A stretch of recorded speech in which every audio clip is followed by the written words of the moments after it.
Practice set करने वाले हैं। प्रैक्टिस सेट जीके जीएस नवीन सर का 3 बजे वाली जो प्रैक्टिस सेट चल रही है उसका सेट नंबर 30 का सुपर फास्ट रिवीजन करेंगे। और साथ ही मैं आपको बता दें कि इसको जो पीडीएफ है वो हमारे टेलीग्राम चैनल पर मिल जाएगी, जिसकी लिंक आपको डिस्क्रिप्शन बॉक्स में दे रखिएगा। वहां से अगर आपको नहीं मिलता है तो आपको टेलीग्राम पर जाना है, @ लगाकर विदाउट या फिर नहीं पड़ी हुई है। ठीक है, पहला क्वेश्चन ये है कि कुषाण शासक कनिष्क का राज्य अभिषेक कब हुआ था? तो जब इन्होंने शक सम्मत चलाया था, कब? 78 एडी में। बीसी जो है वो उल्टा चलती है और एडी जो है वो सीधे सीधे चलती है, यानी 1 से लेकर अब तक जो 2024 तक जो है वो एडी के रूप में हम देखते हैं। ठीक है, इनके कार्यकाल की बात कर लेते हैं तो 78 एडी में ही इनका राज्य अभिषेक हुआ था और 78 एडी में ही इन्होंने शक सम्मत चलाई थी। क्या शक सम्मत इनके द्वारा चलाया गया था? 78 एडी से लेकर 110 एडी तक इनका कार्यकाल रहता है। और इन्होंने क्या जारी किया था? तो शुद्ध सोने के सिक्के जो है वो कुषाण वंश के शासक कनिष्क के द्वारा चलाया जाता है। आप बताइए कनिष्क के द्वारा कौन सी बौद्ध संहिता जो है वो चलाई गई थी और कहाँ पर? ठीक है, दरबारी कवि कौन थे इनके में? तो कनिष्क के दरबार में जो थे वो कौन थे? चरक थे। कौन थे?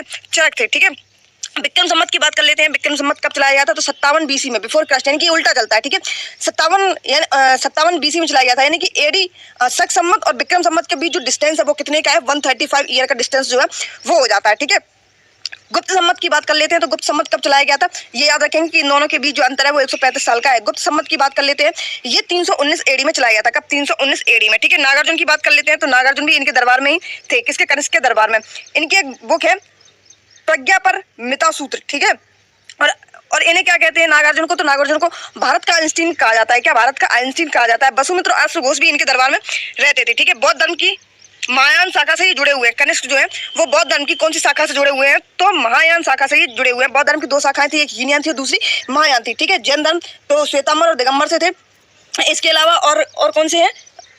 जो मुस्लिम धर्म है उनमें भी 2 थे। ठीक है, एक को 2 थे, आपको सभी को पता होगा, एग्जैक्टली याद नहीं आ रहा, अभी जुबान पे चढ़ नहीं रहा। ठीक है, जैसे याद आता है आपको बता देंगे। चालुक्य वंश की बात कर लेते हैं तो चालुक्य वंश की जो राजधानी थी वो कौन सी थी? वो बादामी थी। कौन सी थी? बादामी थी। पल्लव वंश की बात कर लेते हैं तो पल्लव वंश की जो राजधानी थी वो कौन सी थी? कांचीपुरम थी। कौन सी? कांचीपुरम। हर्ष की जो राजधानी कौन सी थी? तो हर्ष की जो राजधानी थी जिसे हम इत्र नगरी के नाम में बोलते जानते हैं और पुराना नाम जिसका कान्यकुब्ज है, यानी कि कन्नौज को हम बोलते हैं। ठीक है, पांड्य की कौन सी थी? पांड्य, चेरचोल पांड्य, यानी कि दक्षिण के जो शासक थे चेरचोल पांड्य। ठीक है, इनकी कहाँ थी? तो इनकी मदुरई थी। काकतीय वंश की बात कर लेते हैं तो इनकी राजधानी कहाँ थी? तो वारंगल थी, काकतीय वंश की। ठीक है, इसके बाद कादम्ब की बात कर लेते हैं तो वनवासी थी। क्या इनकी राजधानी कौन सी थी? वनवासी थी। चालुक्य की राजधानी बादामी, जिसको हम बातापी भी कहते हैं। ठीक है, इसके संस्थापक कौन से? तो चालुक्य वंश के संस्थापक थे पुलकेशिन फर्स्ट। कौन थे?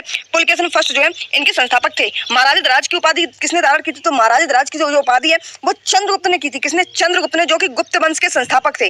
ठीक है, वैसे गुप्त वंश के संस्थापक श्रीगुप्त को माना जाता है, लेकिन वास्तविक संस्थापक के रूप में चंद्रगुप्त को जाना जाता है। ठीक है, गुप्त साम्राज्य को क्या कहा जाता है? तो गुप्त साम्राज्य को भारतीय इतिहास का स्वर्णकाल कहा जाता है। क्या कहा जाता है? भारतीय इतिहास का स्वर्णकाल जो है वो गुप्त वंश को कहा जाता है। ठीक है, गुप्त वंश के संस्थापक श्रीगुप्त थे और वास्तविक संस्थापक चंद्रगुप्त थे। श्रीगुप्त के बाद में कौन आते हैं? तो घटोत्कच आते हैं, इनका पुत्र था। और घटोत्कच के बाद में कौन आते हैं? तो चंद्रगुप्त प्रथम आते हैं। कौन? चंद्रगुप्त प्रथम आते हैं, जिनके कार्यकाल कितना था? 319 से लेकर 335 एडी। ठीक है, इसके बाद में समुद्रगुप्त आते हैं। कौन आते हैं? समुद्रगुप्त, जिसके कार्यकाल कितना था? 335 से लेकर 380 एडी इनका कार्यकाल था, जिन्हें हम भारत का नेपोलियन भी कहते हैं। किसको? समुद्रगुप्त को। विंसेंट स्मिथ ने इनको भारत का नेपोलियन कहा। किसने? विंसेंट स्मिथ ने इनको भारत का नेपोलियन कहा। समुद्रगुप्त के बाद में कौन आते हैं? तो देखो, चंद्रगुप्त प्रथम आ गया, समुद्रगुप्त आ गया, अब चंद्रगुप्त द्वितीय की बारी आ जाती है। इनका कार्यकाल जो 380 से लेकर 414 एडी तक इनका कार्यकाल जो है वो रहता है। अगला क्वेश्चन है कि किस गुप्त शासक को पहली बार अभिलेख जारी करने का दायित्व दिया था? तो पहली बार जो अभिलेख जारी किए थे वो किसने किए थे? तो समुद्रगुप्त ने किए थे। किसने? समुद्रगुप्त ने जारी किए थे। कौन सा जारी किया था? तो प्रयाग प्रशस्ति अभिलेख जो है वो इन्होंने पहली बार जारी किया था। और जिसके कवि कौन थे प्रयाग प्रशस्ति के? तो कौन थे? हरिशेर थे। कौन थे इसके प्रयाग प्रशस्ति के? तो हरिशेर जो है वो इसके कवि थे। अगला क्वेश्चन है कि चंद्रगुप्त के 9 रत्नों में से कौन फलिक ज्योतिष से संबंधित था? तो फलिक ज्योतिष से संबंध कौन थे? तो छपरक जो है फलिक ज्योतिष से संबंधित थे। ठीक है, चंद्रगुप्त की बात कर लेते हैं तो चंद्रगुप्त के शासनकाल में जो यात्री आया था वो कौन था? तो चीनी यात्री था फायान। कौन था? चीनी यात्री जो था फायान वो आता है। और चंद्रगुप्त के जो शासनकाल की बात कर लेते हैं तो 399 से लेकर 414 एडी तक इनका कार्यकाल रहता है, यानी कि 15 वर्ष तक इनका जो कार्यकाल है वो चलता है। किनका? चंद्रगुप्त मौर्य का। ठीक है, इसके बाद में हम बात कर लेते हैं कि इनके कार्यकाल में जो वरुचि थे वो कौन थे? तो वरुचि जो थे वो थे वैयाकरण। कौन थे? वैयाकरण। शंकु कौन थे? तो वास्तुकला थे। ठीक है, अमर सिंह कौन थे? तो कोषगार थे। कौन थे? कोषगार थे। ठीक है, बेताल भट्ट कौन थे? तो जादूगर जो है वो इनके कार्यकाल में जादूगर का काम करते थे।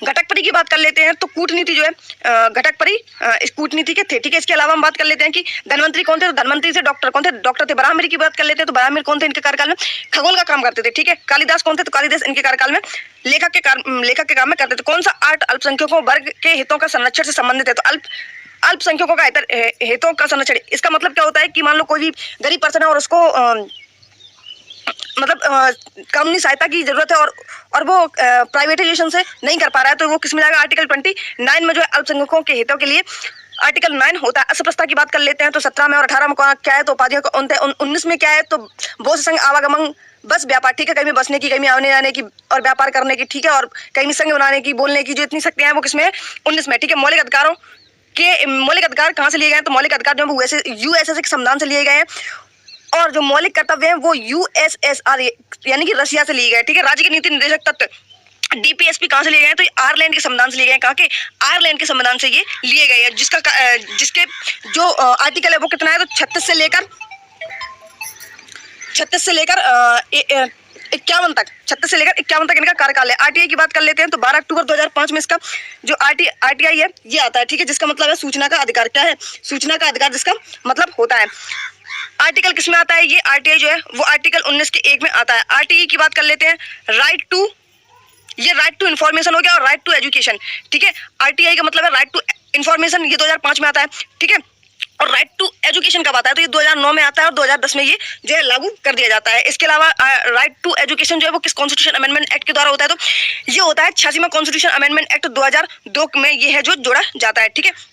इसके बाद बात करते हैं कि अंतर्राष्ट्रीय शांति की बात किसमें की गई, तो अंतर्राष्ट्रीय शांति की बात जो है वो डीपीएसपी जो कि आयरलैंड से लिए गए हैं, जिसमें आर्टिकल 51 है, जिसमें अंतर्राष्ट्रीय शांति की बात की गई है, ठीक है। कौन सा राज्य नीति निर्देशक सिद्धांत भारतीय संविधान में वाद के लिए जोड़ा गया है, तो मुक्त कानूनी सहायता है जो कि 91A है, यानी कि कोई भी गरीब पर्सन है, ठीक है, और उसका किसी से विवाद हो जाता है और जो एक वकील गवर्नमेंट की तरफ से किया जाता है वो इसमें आता है 39A में। किसमें, 39A में वो वकील जो है सरकार की तरफ से उस गरीब का जो केस है वो लड़ा जाएगा, ठीक है, यानी कि मुफ्त कानूनी सहायता जो है वो इसमें बोला जाता है। आर्टिकल 44 की बात कर लेते हैं तो आर्टिकल 44 जो है वो समान नागरिक संहिता से संबंधित है और प्रेजेंट टाइम में अभी कुछ टाइम पहले जो है उत्तराखंड में इसको लगाया गया, वैसे पहले इसमें गोवा को शामिल किया गया था, ठीक है, और अभी कुछ टाइम पहले जो है वो उत्तराखंड में ये लगाया गया था समान नागरिक संहिता, ठीक है, जो कि आर्टिकल 44 के अकॉर्डिंग है। 11 मौलिक कर्तव्य भारतीयों को कब जोड़ा गया है, तो 11वां जो मौलिक कर्तव्य जो हमने बताया आपको राइट टू एजुकेशन वाला, ठीक है, जिसको 2009 में लाया जाता है और 10 में जो है वो लागू किया जाता है।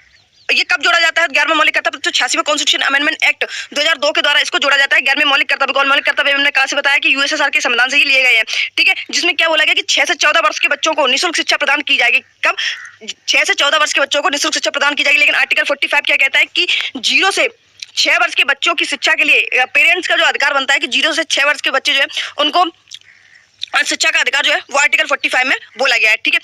सलाल परियोजना किस नदी पर है, तो सलाल परियोजना जो है चिनाव नदी पर है। तीन बांध कहाँ पर है, तो तीन बांध जो रावी नदी पर है। काकरापारा की बात कर लेते हैं तो तापी नदी पर है। नागार्जुन सागर बांध कहाँ पर है, तो कृष्णा नदी पर स्थित है, ठीक है। हीराकुंड बांध की बात कर लेते हैं तो उड़ीसा में महानदी पर स्थित है।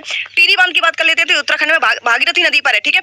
श्रीशैलम की बात कर लेते हैं तो कृष्णा नदी पर कहाँ पर, आंध्रा में है। उकाई बांध की बात कर लेते हैं तो उकाई बांध कहाँ पर है, गुजरात में, ये तापी नदी के किनारे स्थित है। नापरा झाकरी की बात कर लेते हैं तो हिमाचल प्रदेश में सतलज नदी के किनारे स्थित है। मैथन बांध की बात कर लेते हैं तो ये बराकर झारखंड में स्थित है, ठीक है। इडुक्की बांध की बात कर लेते हैं तो ये केरल में पेरियार नदी के किनारे स्थित है। राजघाट की बात कर लेते हैं तो ये यूपी और एमपी का जो बॉर्डर है इनके बीच में अभी लगभग 3 साल पहले एक विवाद हुआ था पेरियार नदी के बेतवा नदी के, ठीक है, डिस्ट्रीब्यूट हुआ था बेतवा नदी के लिए एमपी और यूपी के बीच में। तो राजघाट जो बांध परियोजना है ये यहाँ पर स्थित है, ठीक है। सर्वाधिक तट वाला राज्य की बात कर लेते हैं तो गुजरात जो है वो सर्वाधिक तट वाला राज्य है, ठीक है, जिसकी लेंथ कितनी है तो 12-14 किलोमीटर जो है वो इसकी लेंथ है किसकी, गुजरात की। इसके बाद में आंध्र प्रदेश सेकंड नंबर पे आता है 973, कितनी 973 किलोमीटर इसकी डिस्टेंस है। तमिलनाडु की बात कर लेते हैं तो 906 किलोमीटर जो है वो इसकी डिस्टेंस है। सबसे कम समुद्री तट की बात कर लेते हैं तो गोवा है, जिसकी कितनी है 102 किलोमीटर, कितनी 102 किलोमीटर जो है वो गोवा की। सबसे ज्यादा गुजरात की है, कितनी 12-14, कितनी 12-14 याद रखेंगे। सेकंड नंबर पर आंध्र को भी याद रखेंगे, ठीक है। आंध्र प्रदेश जो है इसको भी हम याद करने की कोशिश करेंगे। बैरन द्वीप की बात कर लेते हैं तो बैरन जो ज्वालामुखी है, बैरन ज्वाला द्वीप जो है ये कहाँ पर स्थित है, तो बैरन जो कि भारत का एकमात्र सक्रिय ज्वालामुखी है। कौन सा, भारत का एकमात्र सक्रिय ज्वालामुखी जिसको हम बैरन द्वीप के नाम से, कावेरी नदी पर स्थित है। जोग जलप्रपात की बात कर लेते हैं, शारावती नदी पर स्थित है, ठीक है। बट्टापराई जलप्रपात की बात कर लेते हैं, ये पेरियार नदी पर है। धुआंधार जलप्रपात किस नदी पर है, तो नर्मदा नदी पर है। चित्रकूट की बात कर लेते हैं तो चित्रकूट जल प्रपात जिसको हम न्यागरा के नाम से भी जानते हैं, ये इंद्रावती में स्थित है, इंद्रावती नदी के किनारे स्थित है। हुंडरू की बात कर लेते हैं, ये स्वर्ण रेखा पर है। गोकक की बात कर लेते हैं, ये घाट के प्रभाव पर है। दूध सागर की बात कर लेते हैं, ये मांडी में। चूलिया की बात कर लेते हैं, ये चंबल नदी पर स्थित है। सबसे ऊंचा जलप्रपात कौन सा है, तो कुचिकल जलप्रपात जो है जो कि बराही नदी पर है, कौन सी, बराही नदी पर स्थित है, ठीक है, जिसकी हाइट जो है वो 455 मीटर, कितनी, 455 मीटर, जो कि कर्नाटक का एक जिला है, शिमोगा जिला, ये वहां पर कुचिकल झरना जो है वो है, ठीक है, सबसे ऊंचा जलप्रपात जो है वो इसको माना जाता है। सेकंड नंबर पर बात कर लेते हैं तो बराही पानी झरना जो है, जो कि उड़ीसा में स्थित है, कौन सा, कुचिकल सबसे बड़ा है, जो कि कर्नाटक के शिमोगा में स्थित है, ठीक है, और जो बराही पानी झरना है ये सेकंड नंबर का है, उड़ीसा में है। लोनार झील की बात कर लेते हैं तो ये महाराष्ट्र के, नक्की झील कहाँ पर है तो राजस्थान में। पुलेरू झील की बात कर लेते हैं आंध्र प्रदेश में, पुलिकट के जो कि तमिलनाडु और आंध्र दोनों में पड़ती है, जो कि श्री हरिकोटा द्वीप पर ये पुलिकट झील जो है वो है, ठीक है। खारे पानी की सबसे बड़ी झील की बात कर लेते हैं तो खारे पानी की जो सबसे बड़ी झील है वो की चिल्का झील है, जो कि पहली रामसर साइट है, कौन सी, पहली रामसर साइट कौन सी, चिल्का झील है, जो कि मीठे पानी की झील है, सॉरी खारे पानी की झील है। बुलर झील मीठे पानी की है, कौन सी, बुलर जो है वो मीठे पानी की झील है, और खारे पानी कौन सी है तो चिल्का झील है। अष्टमुदी वेमानंद झील की बात कर लेते हैं, अष्टमुदी और वेमानंद ये कहाँ के, केरल के। फुलर झील की बात कर लेते हैं तो पीलीभीत में स्थित है। एक व्यक्ति स्थिर जल में नाव में खड़ा है, यदि वह किनारे की ओर चले तो नाव किनारे से दूर जाएगी, कहाँ जाएगी, किनारे से जो दूर है, मान लो कोई व्यक्ति नाव में खड़ा है, ठीक है, यदि वह किनारे की ओर चले, ठीक है, किनारे की ओर चलता है तो नाव क्या होती है, नाव नदी से दूर जाएगी। आप ये खुद एक्सपेरिमेंट करके जो है वो देख सकते हैं घर पर। जब ताप में वृद्धि की जाती है तो द्रवों का पृष्ठ तनाव कैसा होता है, तो जब ताप में वृद्धि की जाती है तो द्रव है उनके जो पृष्ठ तनाव है वो कैसे होते हैं, घट जाते हैं, ठीक है। जैसे बूंदों का गोलाकार होना, जैसे मान लो बारिश हो रही है, प्रेजेंट टाइम में बारिश हो रही है, तो उन बूंदे गोले ही क्यों होती हैं, तो बूंदों के गोले होने का कारण होता है क्या, पृष्ठ तनाव के कारण ये गोल होती है, ठीक है। सुई का जल पर तैरना, सुई जो है वो जल पर क्यों तैरती है, ठीक है, ये पृष्ठ तनाव के कारण तैरती है, किसके कारण, पृष्ठ तनाव के कारण तैरती है। कपड़ों के दाग जो है वो धुल जाते हैं, वो क्यों धुल जाते हैं, वो भी पृष्ठ तनाव के कारण जो है वो धुल जाते हैं, ठीक है। गैल्वेनाइजेशन प्रक्रिया में मुख्यतः किस तत्व की परत छाई जाती है, तो गैल्वेनाइजेशन प्रक्रिया में मुख्यतः जिंक Zn, जिसको हम जस्ता कहते हैं, इसकी परत चढ़ाई जाती है गैल्वेनाइजेशन में, ठीक है। एल्यूमिनियम को हम क्या कहते हैं तो बॉक्साइड कहते हैं। Cu को क्या कहते हैं तो कॉपरराइट या फिर कॉपर पायराइट या फिर क्यूपराइट जो है वो इसको हम कहते हैं। Zn को हम क्या कहते हैं तो कैलामाइन कहते हैं, क्या कहते हैं, कैलामाइन कहते हैं। आयरन क्या है, हेमेटाइट और मैग्नेटाइट का है। पारा क्या है तो शनिवार क्या है, ठीक है। यूरेनियम की बात कर लेते हैं तो पिचलेट, और लेड की बात कर लेते हैं तो गैलेना। अब आ जाते हैं कि विटामिन से होने वाले रोग कौन से हैं, तो विटामिन ए की कमी से कौन सा होता है, रतौंधी जो है वो होता है, ठीक है। एक ट्रिक याद रखेंगे, अरे बात सही है, कौन सी, अरे बात सही है, अरे से ए और रे से रतौंधी, बात से बी, बात, ठीक है, बी से बेरी वेरी, इसके बाद में सही, सी से सही से सी, और ई से स्कर्बी, ठीक है। अरे बात सही, डी से कौन सा रोग होता है तो रिकेट्स होता है, कौन सा होता है, रिकेट्स होता है, ठीक है। इसके बाद विटामिन ई से क्या होता है तो ई से क्या हो जाती है, हमारी जो मांसपेशियां जो वो कमजोर हो जाती हैं। विटामिन के की कमी से क्या हो जाता है तो रक्त जो स्राव है वो विटामिन के की कमी से हो जाता है, जिसका के का नाम क्या है तो फाइलोक्वाइनिन है, ठीक है। और विटामिन ए का नाम क्या है तो रेटिनॉल है। विटामिन बी का नाम क्या है, विटामिन बी का जो नाम है, अरे बात थायमीन है, ठीक है। विटामिन सी का जो रासायनिक नाम क्या है, सही एस्कॉर्बिक एसिड है, ठीक है। डी का क्या नाम है तो अरे बात सही है, डी के कैल्सीफेरॉल जो है वो इसका डी का नाम है, ठीक है। फाइलोक्विनिन इसका है विटामिन के का, ठीक है। और ई का, विटामिन ई का नाम क्या है तो टोकोफेरोल है, क्या है, टोकोफेरोल जो है वो है, ठीक है। ये देखो ये जो है वो नीचे आ गए, इन्हीं के नाम है, ठीक है। थायमीन क्या है, विटामिन बी1 का नाम जो है वो थायमीन है। राइबोक्लोमिन क्या है, बी जो है वो B12 तक जाते हैं, कहाँ तक, B12 तक जो है वो जाते हैं, B1 से शुरू होगा, ठीक है। राइबोफाइलोक्विनिन की बात कर लेते हैं तो विटामिन B2 इसका नाम है। विटामिन ए का नाम क्या है तो रेटिनॉल है, ठीक है। विटामिन बी का थायमीन हो गया, विटामिन सी का एसरबिक हो गया, विटामिन डी का कैल्सीफेरॉल हो गया, विटामिन ई का टोकोफेरोल हो गया, विटामिन के का फाइलोक्विनोन हो गया, ठीक है। इसके अलावा ये विटामिन 6 जो है B6, इसको हम पायरोडॉक्सिन बोलते हैं। विटामिन B3 को नियासिन बोलते हैं, क्या बोलते हैं, विटामिन B3 को जो है वो नियासिन बोलते हैं, बहुत बार पूछा गया। विटामिन B7 को क्या बोलते हैं तो बायोटिन बोलते हैं, क्या बोलते हैं, बायोटिन बोलते हैं, ठीक है। विटामिन B12 को क्या बोलते हैं, साइनोकोबाल्बिन बोलते हैं, क्या बोलते हैं, साइनोकोबाल्बिन जो है वो विटामिन B12 को बोलते हैं। रेपो दर की बात कर लेते हैं तो रेपो दर है जिसको हम RR बोलते हैं। और रिजर्व रेपो दर की बात कर लेते हैं, रेपो दर रेपो रेट होता है, ठीक है। ये रिजर्व रेपो रेट है और रेपो दर जिसको हम बोलते हैं, और रिजर्व रेपो रेट ये अलग है, ये इसको हम त्रिपरार बोलते हैं। ये RBI बैंक को उधार देता है, RBI जो है वो किसी बैंक को उधार देगा तो RR होगा, और जो छोटी छोटी बैंकें होती है उनसे RBI वापस अगर अपने पास लेता है तो वो ट्रिपल R में जाता है, ठीक है। रिजर्व का मतलब होता है कि दिए हुए धन को अपनी रिकवरी करना, इस तरीके से याद जो है वो कर सकते हैं, ठीक है। हाल ही में हुए बैंक सुधार जिस कमेटी की सिफारिश पर आधारित थे उसके अध्यक्ष कौन थे, तो एक बैंक सुधार जो कमेटी है वो कमेटी की सिफारिश पर आधारित जो है अध्यक्ष कौन थे तो एन नरसिंह राव जो है वो बैंक सुधार समिति से जुड़े हुए हैं। रंगराजन समिति की बात कर लेते हैं तो भुगतान को संतुलन करने के लिए रंगराजन समिति का गठन होता है। गोईपोरिया समिति की बात कर लेते हैं तो ये बैंकिंग सुधार से संबंधित है। एग्जिम बैंक की बात कर लेते हैं। एग्जिम बैंक ऑफ इंडिया की स्थापना कब होती है? तो 1982 में इसकी स्थापना होती है और इसका हेडक्वार्टर कहां पर है? तो मुंबई में इसका हेडक्वार्टर। आरबीआई की नोटबंदी के समय गवर्नर कौन थे?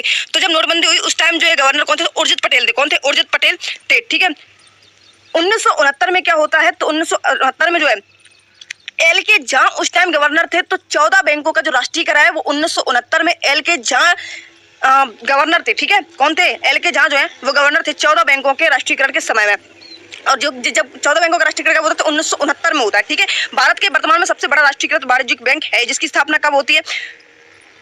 तो वर्तमान समय में एसबीआई की स्थापना, देखो एक आरबीआई होता है और एक एसबीआई है। कल हमने आरबीआई के बारे में बताया था कि 1934 का एक्ट है, 1935 में इसकी स्थापना होती है और 1949 में इसका जो है राष्ट्रीयकरण होता है। ठीक है, लेकिन एसबीआई की बात करते हैं तो एसबीआई की स्थापना जो है वो 1 जुलाई 1955 को होती है। कब? 1 जुलाई 1955 को होती है, जिसका पुराना नाम क्या है? तो इंपीरियल बैंक है। कब इंपीरियल बैंक था इसका नाम? तो 1921 में जो है इसका इंपीरियल बैंक जो है वो नाम था। आरबीआई एसबीआई को हम प्रेसिडेंट बैंक भी कहते हैं। क्या? प्रेसिडेंसी बैंक भी हम एसबीआई को कहते हैं। मुंबई शेयर बाजार की बात कर लेते हैं तो भारत का सबसे पुराना बाजार जो है वो बम्बई शेयर मार्केट है। ठीक है, जिसको हम बॉम्बे स्टॉक एक्सचेंज कहते हैं। क्या? BSE कहते हैं। ठीक है, और इंग्लिश में जो है वो हिंदी में जो है वो बम्बई शेयर बाजार कहते हैं। सूचकांक कौन जारी करता है इसका?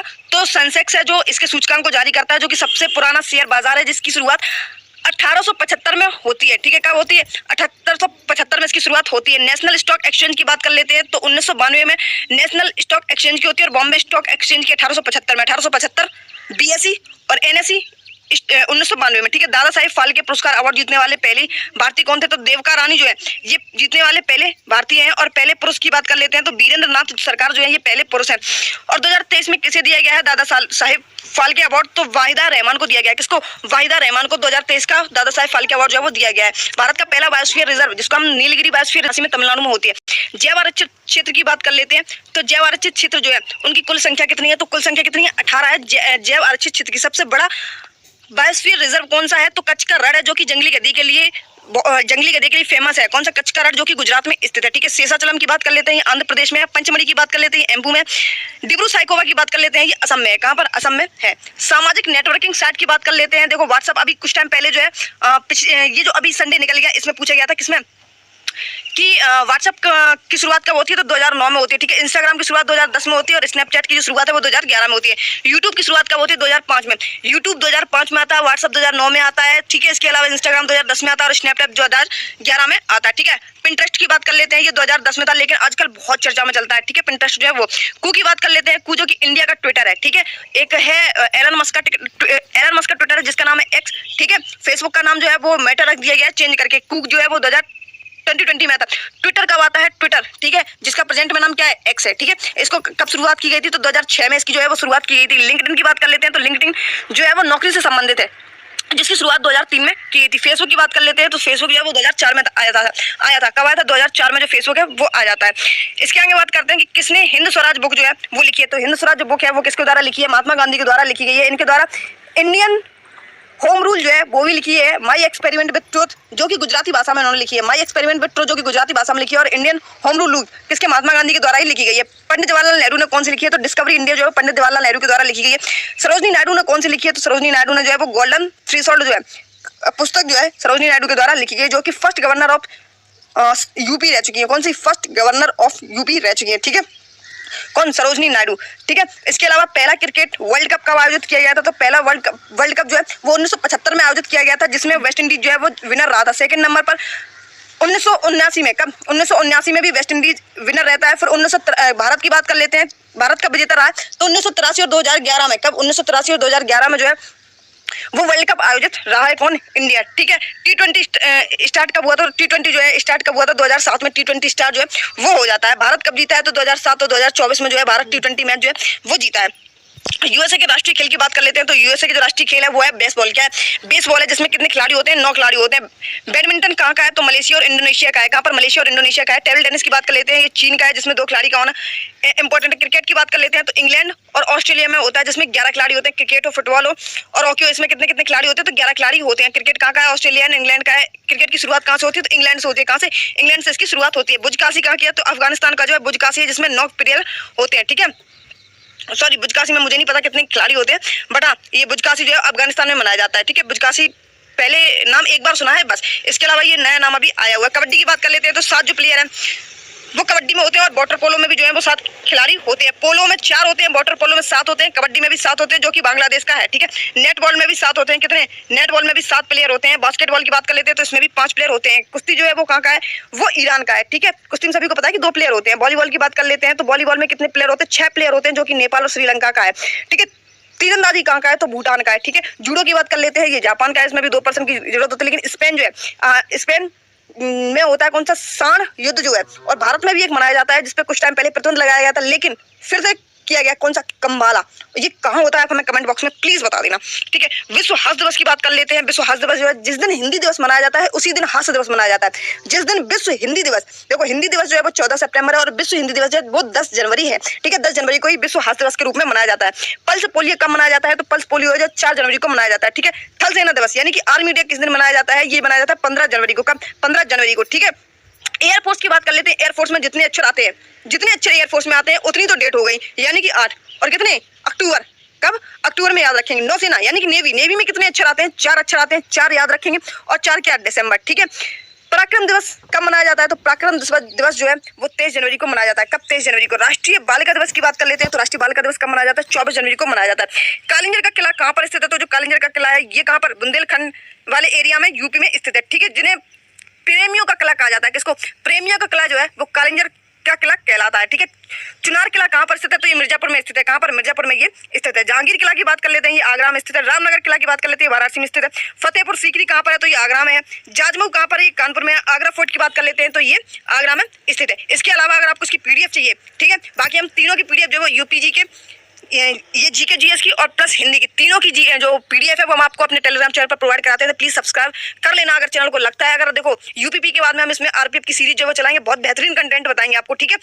क्योंकि जो एग्जाम है वो देते देते मुझको इतना एक्सपीरियंस हो चुका है कि कहाँ से कौन से क्वेश्चन जो है वो बन सकते हैं, ठीक है। रही बात सिलेक्शन की, मेरा सिलेक्शन क्यों आपका क्वेश्चन है तो उसके बारे में हम आपको फुल डिटेल में बताएंगे, ठीक है।